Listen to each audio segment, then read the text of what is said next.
प्यारे विद्यार्थियों नमस्कार। मैं राकेश खेदड़, व्याख्याता रसायन विज्ञान, Gudha public school, Gudha college. Last time अपन बात कर रहे थे मोलरता की।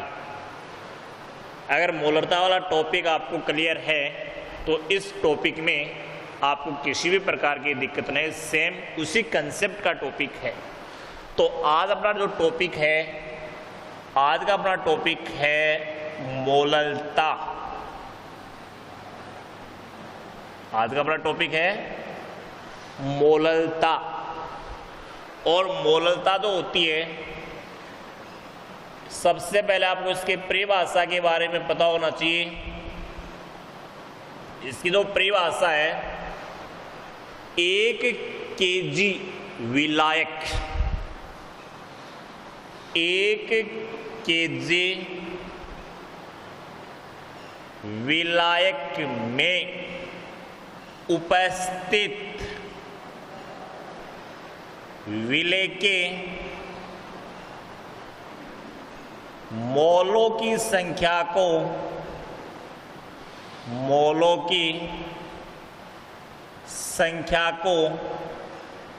क्या कहते हैं?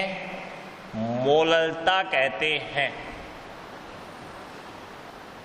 देखिए, मोलरता में क्या डिफरेंस था? यहां 1 लीटर विलियन था और मोलरता में क्या किया मैंने? 1 केजी विलायक। तो इसकी परिभाषा क्या हो गई? 1 केजी विलायक में उपस्थित विलेय के या विलेय के मोलों की संख्या, विलेय के मोलों की संख्या को क्या कहते हैं? मोलरता कहते हैं। किससे दर्शाओगे? स्मॉल m से दर्शाओगे। इसकी जो इकाई होगी वो क्या होगी? मोल पर केजी। इकाई क्या होगी? मोल पर केजी। सूत्र बनाएंगे। देखिए, सूत्र क्या बनाएंगे? मोलरता बराबर विलेय के मोलों की संख्या, विलेय के मोलों की संख्या बट्टे में क्या लिखूं? विलायक। विलायक किसमें? केजी में। इसका मतलब द्रव्यमान। विलायक का द्रव्यमान। और विलायक का द्रव्यमान किसमें? केजी में। लिख सकता हूं। फिर अपन ने बात की थी कि विलेय के मोलों की संख्या का जो फॉर्मूला होता है, क्या फॉर्मूला था? देखिए, विलेय के मोलों की संख्या, विलेय के मोलों की संख्या का फॉर्मूला होता है, यानी मोल होते हैं उससे तो n से दर्शाते हैं। विलेय के लिए NB। फॉर्मूला में क्या लिखूं? विलेय की ग्रामों में मात्रा, और जब ग्राम है उसको द्रव्यमान बोलते हैं। विलेय की ग्रामों में मात्रा बट्टा विलेय का अनुभार। सॉरी,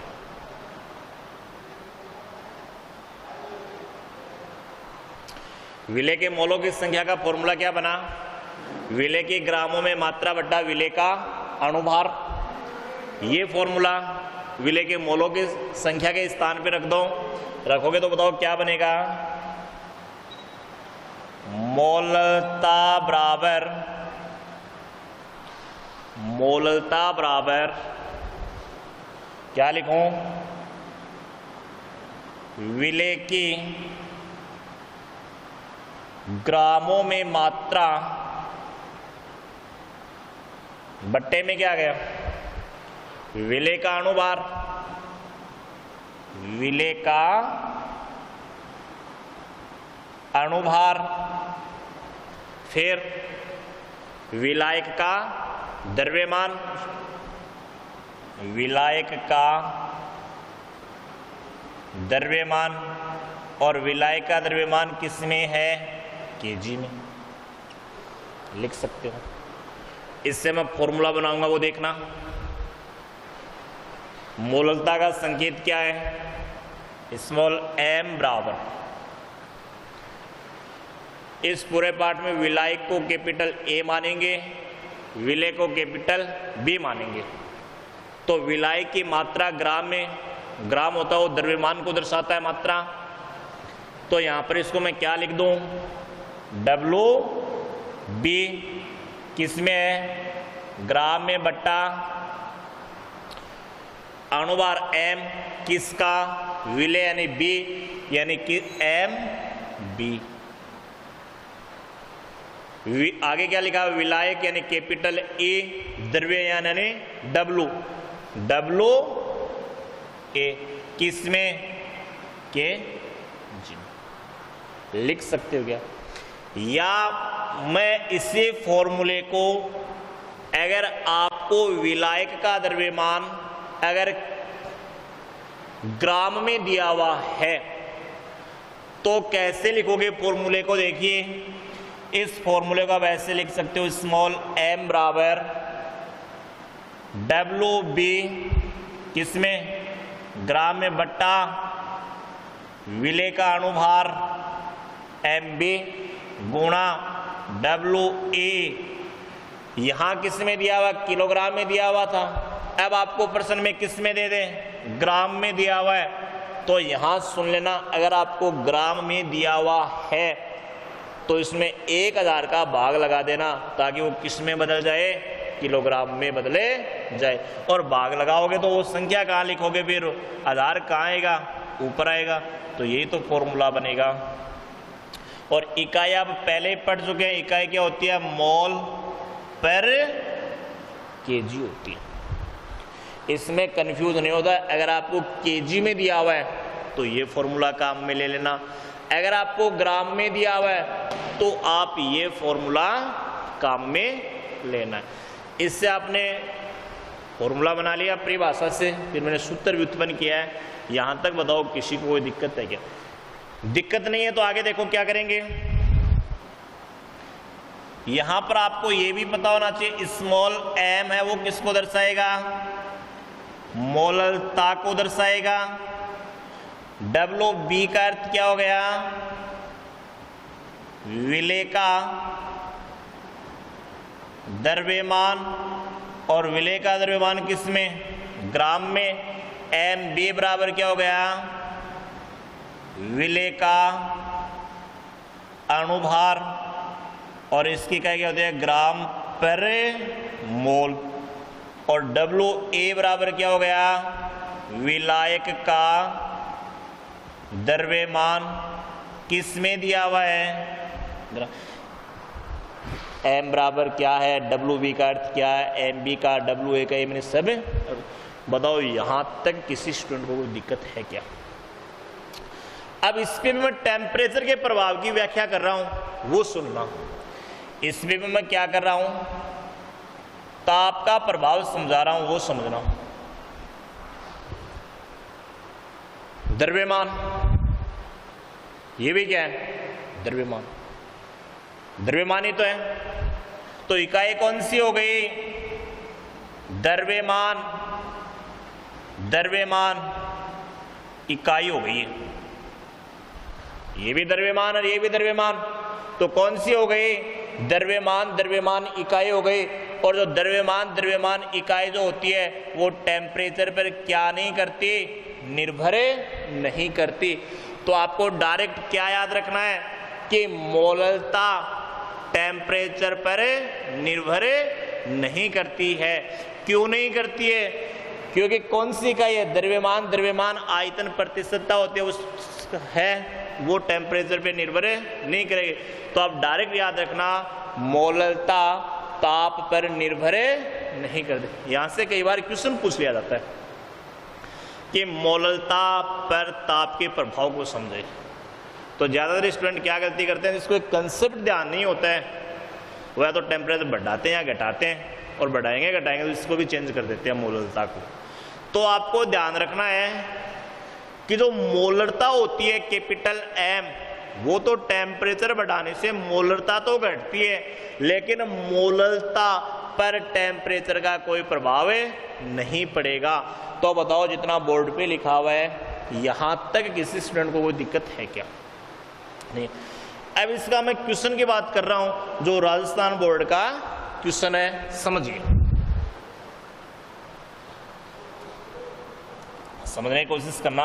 न्यूमेरिकलों की प्रैक्टिस आपको जरूर करनी है, इस पाठ में से न्यूमेरिकल जरूर आएगा।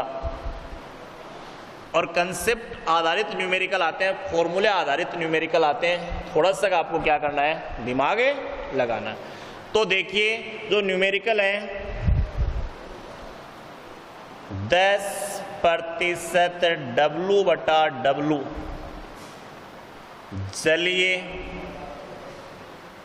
H2SO4, 10% W/W जलीय H2SO4 की मोललता की गणना कीजिए।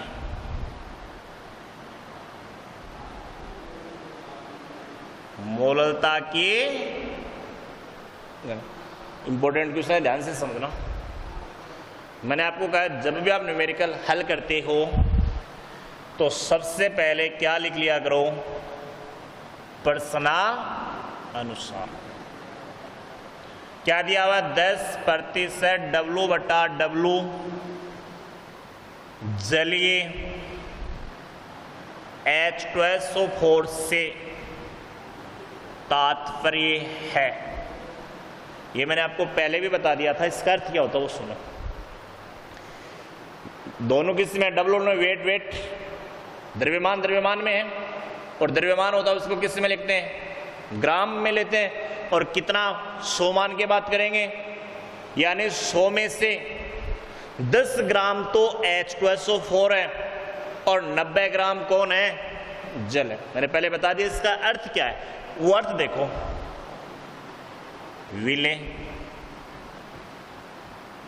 विले कौन, H2SO। विलेय का द्रव्यमान में क्यों लिख रहा हूं वो देखो, यहां W है। विलेय का द्रव्यमान, और विलेय का द्रव्यमान 100 में से कितना ग्राम, 10 ग्राम तो कौन है, H2SO4। बाकी 100 में से 10 घटाया 90 बच गया, वो विलायक बच गया। विलायक,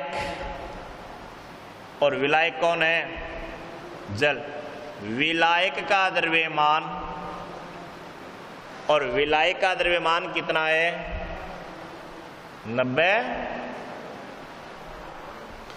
विलेय के द्रव्यमान को आप W20 से दर्शाते हो, और विलायक को किससे दर्शाते हो, WA से। संकेत आपको पता होना चाहिए, लिख सकते हो क्या।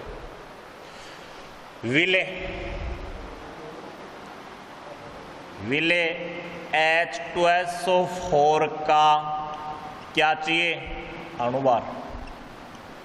देखिए H2, अणुभार के लिए आपको परमाणु भार पता होना चाहिए।